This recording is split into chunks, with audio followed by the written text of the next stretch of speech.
አብዛኞቹ ሰዎች ቅባቱን ይፈልጋሉ፣ ኃይሉን ይፈልጋሉ፣ ተአምራቱንም ይፈልጋሉ፣ ሰማይ ምድርን የሚነካባቸውን ጊዜያቶች ይፈልጋሉ እና ሰዎች ለምን እንደሆነ ሳያውቁ ሲያለቅሱ ያሉትን ጊዜያት ይፈልጋሉ።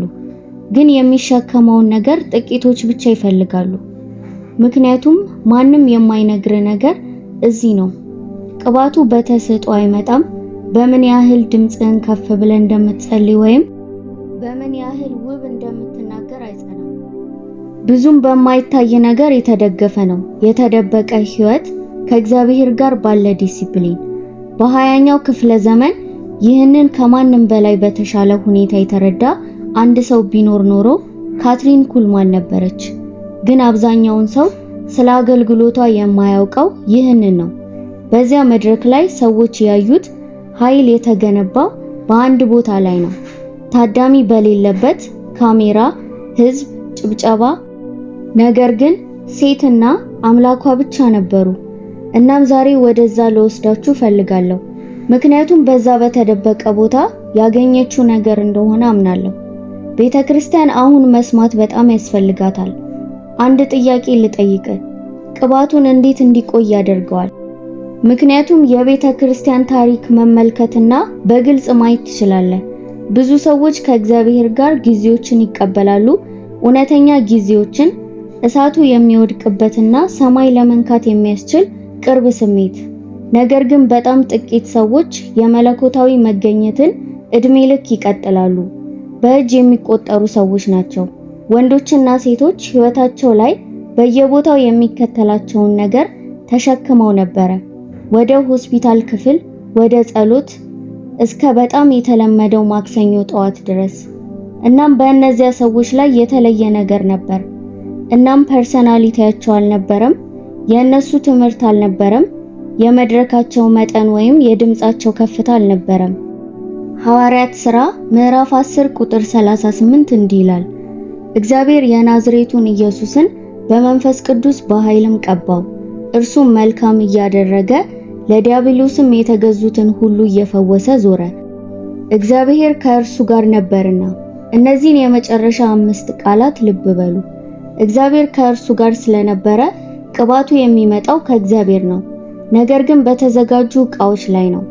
እና ማንም ማቆየት የማይፈልገው ጥያቄ ይሄ ነው።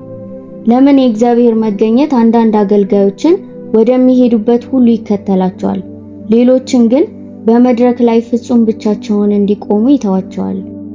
አሁን ከእኔ ጋር ቆዩ፣ ምክንያቱም መልሱ እግዚአብሔር ጋር ስላለ ህይወት ያለህን አመለካከት ይለውጣል። በኮንኮርዲያ ትንሽ ከተማ ሚሱሪ በ1907 አንዲት ልጅ ተወለደች። ስሟ ካትሪን ኩልማን ነበረ። በአገልግሎት ታዋቂ ከሆነ አባት ጋር አላደገችም። ስነ መለኮታዊ ስልጠና አልነበራትም። በቀላል ቤት በቀላል ከተማ ውስጥ አደገች። ግን በቀሪው ህይወቷ በሚያመለክታት ነገር ውስጥ አደገች። የመነቃቃት ወይም ሪቫይቫል ድባብ ውስጥ አደገች። ሰዎች በሚጸልዩባቸው ስብሰባዎች ላይ ትገኝ ነበረ። መንፈሳዊው ነገር የቲዎሪቲካል ሐሳብ ብቻ አልነበረም፣ እዛው የሚሆን ነበረ፣ እውነተኛ ነበረ፣ በመካከላቸው ያለ ነበረ። እናም በእነዚያ የመጀመሪያ ዓመታት ውስጥ ጥሪ በህይወቷ ላይ ወረደ። ስሜት፣ ምኞት ሳይሆን ጥሪ ነበረ። ኤርምያስ ምዕራፍ 1 ቁጥር 5 እንዲህ ይላል፣ በሆድ ሳልሰራ አውቄሃለሁ፣ ከማህፀንም ሳትወጣ ቀድሼሃለሁ፣ ለአሕዛብም ነብይ አድርጌሃለሁ። ጥሪ የሚመስለው እንደዚህ ነው። እንደሆነ ነገር አንተ በጉዳዩ ላይ ከማንኛውም ማስተያየት በፊት የተወሰነ እንደሆነ። መስበክ ስትጀምር ገና በአስራዎቹ ዕድሜ ውስጥ ነበረች። ትናንሽ አብያተ ክርስቲያናት፣ የገጠር ከተሞች፣ እናም ትሁት መድረኮች ነበሩ። ምንም የሚያምሩ ነገሮች የሉም። ግን አንድ ሰው ሊረዳው የሚገባው ይህንን ነው። ጥሪው ብዙውን ጊዜ የሚጀምረው መድረኩ ከመታየቱ ከረጅም ጊዜ በፊት ነው። ጥሪው ቀደም ብሎ ይሰጣል። ዝግጅት ዓመታትን ይወስዳል እና ብዙዎች እግዚአብሔር ከላዩ በታች ምን እየፈጠረ እንዳለ ማየት ስለማይችሉ ሂደቱን ይተውታል። ካትሪን ኩልማን ግን በመቀረጽ ላይ ነበረች። ነገር ግን ይህ መቀረጿ ለእሷ ምን ያህል ዋጋ እንደሚያስከፍላት ገና አላወቀችም ነበር። አሁን እውነተኛ መሆንን የሚፈልግ ነገር መናገር አለብኝ። ምክንያቱም የታሪኩ ቀጣይ ክፍል ምቾት የማይሰጥ ነው። ነገር ግን ብንዘለው በጣም አስፈላጊውን መልእክት እናጣዋለን። በ1930ዎቹ ካትሪን ኩልማን ሁሉንም የሚቀይር ውሳኔ አደረገች። መግባት ያልነበረባት ግንኙነት ውስጥ ገባች። ክርክር የነበረበት የህዝብ ትችትን ያመጣ ግንኙነት እና ውጤቱም ከባድ ነበር። የሰራችው አገልግሎት በዙሪያዋ መፈራረስ ጀመረ። ህዝቡን በቀጥታ መምጣት አቆሙ። በአንድ ወቅት ተከፍተው የነበሩት በሮች አሁን ተዘግተዋል። በህይወቷ ላይ ያረፈው የእግዚአብሔር መገኘት ከእንግዲህ ማግኘት የማትችለው ነገር ሆነ። መንፈስ ቅዱስን አሳዘነች። እሷም ይህንን ታውቃለች ነበር። ስለዚህ ውሳኔ ያደረገች፣ ራቀች፣ ነገሩንም ጨረሰች። መያዝ ያልነበረባትን ነገር ተወች። ከህዝብ ፊት ያለውን አገልግሎት ተወች። እናም ጠፋች። ለዓመታት ያንን ውሳኔ የሚመለከት ህዝብ አልነበረም። ለከፈለችው ዋጋ ጭብጨባ አልነበረም። በመዝሙር ምዕራፍ 51 ቁጥር 17 የእግዚአብሔር መስዋዕት የተሰበረ መንፈስ ነው። የተሰበረውንና የተዋረደውን ልብ እግዚአብሔር አይንቅም። ከተሳሳተ መንገድ ወጥቶ በሐቀኝነት ወደ እርሱ የሚመለስ ሰው እግዚአብሔር አይንቀውም። እናም ዛሬ ይህንን የሚሰማ ሰው እንዲኖር እፈልጋለሁ። ቅባት በፍጹምነት አይደገፍም፣ በመገዛት የሚጸና ነው። እናም አንዳንድ ጊዜ በአንድ ሰው ህይወት ውስጥ ሊከሰት የሚችል ኃይለኛ ነገር በመድረክ ላይ ተአምር አይደለም። የሆነ ነገር መጣልና ወደ እግዚአብሔር መመለስ የግል ውሳኔ ነው። የካትሪን ኩልማን እውነተኛ ታሪክ የሚጀምረው እዚህ ጋር ነው። በፈውስ ስብሰባዎች ውስጥ ሳይሆን በመሰበር እረፍት ጊዜ ነው። በ1940ዎቹ መጨረሻ ላይ ወደ አገልግሎት ስትመለስ የሆነ ነገር ስለሷ የተለየ ነበር። በሰበከችው ነገር ብቻ ሳይሆን በማንነቷም ጭምር። በእነዚህ ዓመታት ከእሷ ጋር የቀረቡ ሰዎች አስደናቂ ሪፖርት አድርገዋል። ለሰዓታት ጸለየች፣ ለደቂቃዎች ሳይሆን ለሰዓታት ነበር። አንድ አገልግሎት ከመጀመሩ በፊት እንኳን ብዙ አገልጋዮች የማይመስላቸውን የተለየ ጊዜ ከእግዚአብሔር ጋር ቀድሞ ታሳልፍ ነበር። ለመንፈስ ቅዱስ ያላት ክብር እጅግ ያልተለመደ ነበር። መገኘቱን ቀላል ነገር እንደሆነ ማየት አትፈቅድም ነበር። ትጠብቃለች፣ ዝም ትላለች፣ የተሸከመችውን ታከብራለች። በአንድ ወቅት ሰዎችን ሐሳቦቻቸው ውስጥ የሚያቆም ነገር ተናግራለች። እግዚአብሔር ለአንድ ሰው በጣም እውነተኛ ሊሆን እንደሚችል፣ በአንድ ሰው የዕለት ከዕለት ህይወት ውስጥ በእውነት እንደሚገኝ፣ ከፊታቸው ከሚቆሙት ሰዎች የበለጠ ሊዳሰስ እንደሚችል ተናግራለች። ይሄ ምን ማለት እንደሆነ አስቡበት። እግዚአብሔር እንደ ጽንሰ ሐሳብ አይደለም። እግዚአብሔር እንደ እሁድ ተሞክሮ አይደለም። እግዚአብሔር የማያቋርጥ ጓደኛ ነው። እግዚአብሔር በአንድ ሰው ህይወት ውስጥ በጣም የአሁኑ እውነታ ነው።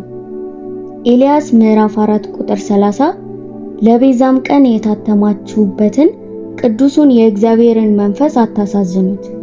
ይህ ትእዛዝ በዚህ መሰረት የተገነባ ነው። መንፈስ ቅዱስ ሊያዝን እንደሚችል እና እርሱን እንዴት እንደምንመለከት እንደሚሰማን፣ ክብሩን ለሚያከብሩት እንደሚቀርብና ለማያከብሩት ግን እንደሚርቅ ካትሪን ኩልማን ይህንን ነገር ብዙ ሰዎች ያልደረሱበት ደረጃ ተረድታለች። ኃይል የሚፈሰው የመንፈስ ቅዱስ ክብር በሚጠበቅበት ቦታ ነው። እሷም ይህን በየቀኑ ትጠብቅ ነበር። በሰዎች የሚመለከቱባቸውን ቀናት ላይ ብቻ አይደለም። አሁን ዛሬ ያልኩትን ሁሉ መሰረታዊ ትምህርት እንድታውቁ ፈልጋለሁ። ቅባት ዋጋ አለው። ገንዘብ አይደለም፣ ዝና አይደለም፣ ታዋቂነት አይደለም። ትዕግስትና ትስስር፣ ዲሲፕሊን ነው። ሉቃስ ምዕራፍ 9 ቁጥር 23 ለሁሉም እንዲህ አላቸው፣ በኋላዬ ሊመጣ የሚወድ ቢኖር ራሱን ይካድ፣ መስቀሉንም ዕለት ዕለት ተሸክሞ ይከተለኝ። በየቀኑ የሚለው ቃል በዚህ ንባብ ውስጥ ታላቅ ክብደት ያለው ነው። አንድ ጊዜ ብቻ አይደለም፣ አልፎ አልፎ አይደለም፣ ሲመች ብቻ አይደለም፣ በየቀኑ ነው። የቅባት ዋጋ በስውር ስፍራ ይከፍላል። ማንም በማይመለከትበት ወቅት ውስጥ፣ ለመጸለይ ስሜት ባልነበረ ጊዜ እንኳን በጸሎት ትዕግስት ውስጥ፣ መስማማት ወይም ኮምፕሮማይዝ ቀላል ሲመስል እንኳን በንጽህና የህይወት መኖር ውስጥ ነው። በትህትና ውስጥ ነው። እግዚአብሔር ብቻ ሊያደርገው የሚችለውን ነገር ክብር መውሰድን የማይፈቅድ ትህትና ውስጥ ነው። ዋጋው ምን እንደሆነ ከማወቃችሁ በፊት እንኳን አዎ የሚል ታዛዥነት ውስጥ ነው። ብዙዎች ዘይቱን ይፈልጋሉ፣ ግን ጥቂቶች መጨፍጨፍን ይፈልጋሉ። ምክንያቱም ያለ መጨፍጨፍ ዘይት አይኖርም። ወይራ ብቻ በመኖር ዘይት አይሰጥም። በመጫን በመጨፍጨፍ ዘይት ይሰጣል። እና መጫኑ ምቹ አይደለም፣ አይደምቅም፣ ግን መጫኑ ውስጥ ያለውን የሚያፈስ ነው። ካትሪል ኩልማን ተጫነችና በዚያ ግፊት ውስጥ የህይወቷ የወጣው ነገር ለአስሮች ዓመታት ክፍሎችን በእግዚአብሔር መገኘት ሞላ። እነዚያ የፈውስ ስብሰባዎች በእውነት እንዴት እንደነበሩ እንገልጸዋለን። ምክንያቱም ይሄ አስፈላጊ ነው። ከፍ ያለ ድምፅ አልነበራቸውም፣ ውዥንብር አልነበረም፣ ምንም አይነት ማበረታቻ የለም፣ የትዕይንት አይነት አልነበረም፣ የተሰራ ስሜት አልነበረም። ጸጥ ያሉ ነበሩ። ሰዎች ይገቡ ነበር። አንድ ቃል እንኳን ከመነገሩ በፊት ይሰማቸው ነበረ። በአየር ውስጥ ክብደት ነበረ። ለሚያገኙት ሰዎች ማብራራት የሚከብድ መገኘት ነበረ። ወንዶችና ሴቶች አገልግሎቱ ከጀመረ በፊት እንኳን በመቀመጫቸው ላይ ማልቀስ ይጀምሩ ነበር። ለግል ማንኛውም ጸሎት ከመደረጉ በፊት እንኳን በመካከላቸው ፈውሶች መከሰታቸው ይነገር ነበር። አንድ ጊዜ በንግግር መካከል ቆማ ነበር። እናም ረጅም ዝምታዎች። እሷም ታዳምጥ ነበረ፣ ትሰማ ነበረ። በክፍሉ ውስጥ ለሌሎች ሁሉ የማይታይ ነገር ትከተል ነበረ።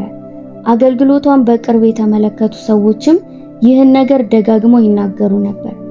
ካትሪል ኩልማን መንፈስ ቅዱስን እንደ ሰው ታየው ነበረ። እንደ እውነት በዚያ ክፍል ውስጥ ያለና ክብር ሊሰጠው የሚገባ እንደ አንድ ሰው። ያዕቆብ ምዕራፍ 4 ቁጥር 8 ወደ እግዚአብሔር ቅረቡ፣ ወደ እናንተም ይቀርባል። እናንተ ኃጢአተኞች እጆቻችሁን አንጹ፣ ሁለት ሐሳብም ያላችሁ እናንተ ልባችሁን አጥሩ። ይህም ቅኔ አይደለም፣ መርህ ነው። እግዚአብሔር መገኘቱን በጥልቅ ለሚያከብሩት ይሰጣል። ካትሪል ኩልማን ደግሞ ይህ እንዴት እንደሚያከብሩ ለመማር ሙሉ ሕይወቷን አሳልፋለች። አሁን ደግሞ መጀመሪያ የጠየቅኩትን ጥያቄ እመልስላችኋለሁ። ቅባት እንዲቆይ የሚያደርገው ምንድን ነው? ድምፅ አይደለም፣ ትዕይንት አይደለም፣ ታዋቂነት አይደለም፣ ስንት ሰዎች እየተመለከቱ እንዳሉ አይደለም፣ ወይም መድረኩ ምን ያህል አስደናቂ እንደሆነ አይደለም። የተደበቀው ሕይወት የግል ነው። ጸጥ ያለ እጅ መስጠት፣ ዕለታዊ ራስን ለመካድ መስቀሉን ለማንሳት የሚወሰነው ውሳኔ ነው እና ለመከተል አንደኛ ሳሙኤል ምዕራፍ 16 ቁጥር 7 እንዲህ ይላል፣ ሰው ፊትን ያያል፣ እግዚአብሔር ግን ልብን ያያል አለው። እግዚአብሔር ከውጪ በሚታየው ነገር አይነሳሳም። በእውነት ወደ እርሱ የሚመለስ ልብ፣ በግል መኖር፣ የእርሱን መገኘት የሚያከብር ሕይወት እንጂ ብቻ በሕዝብ ፊት አይደለም። ካሜራ ሳይኖር እንኳን ከእግዚአብሔር ጋር ሰዓታት የሚቆይ ሰው እርሱ የሚፈልገው ምሳሌ ነው። እና ዛሬ ጥያቄው እግዚአብሔር ዝግጁ እንደሆነ አይደለም፣ ጥያቄው አንተ ዝግጁ እንደሆንክ ነው። ቅባት ከኋላ የሚከተለውን ትዕግስት ትከተላላችሁ። ማንም ሳያይ በሕይወት ውስጥ የእግዚአብሔርን መኖር ትጠብቃለህ። ከተንከራተትክ በኋላም እንኳን በሐቀኝነት ወደ እርሱ ትመለሳለህ። እግዚአብሔር በሕይወት ውስጥ የሚለቀውን ነገር እንዲለቅ በተደበቀ ቦታ ዋጋውን ትከፍላለህ።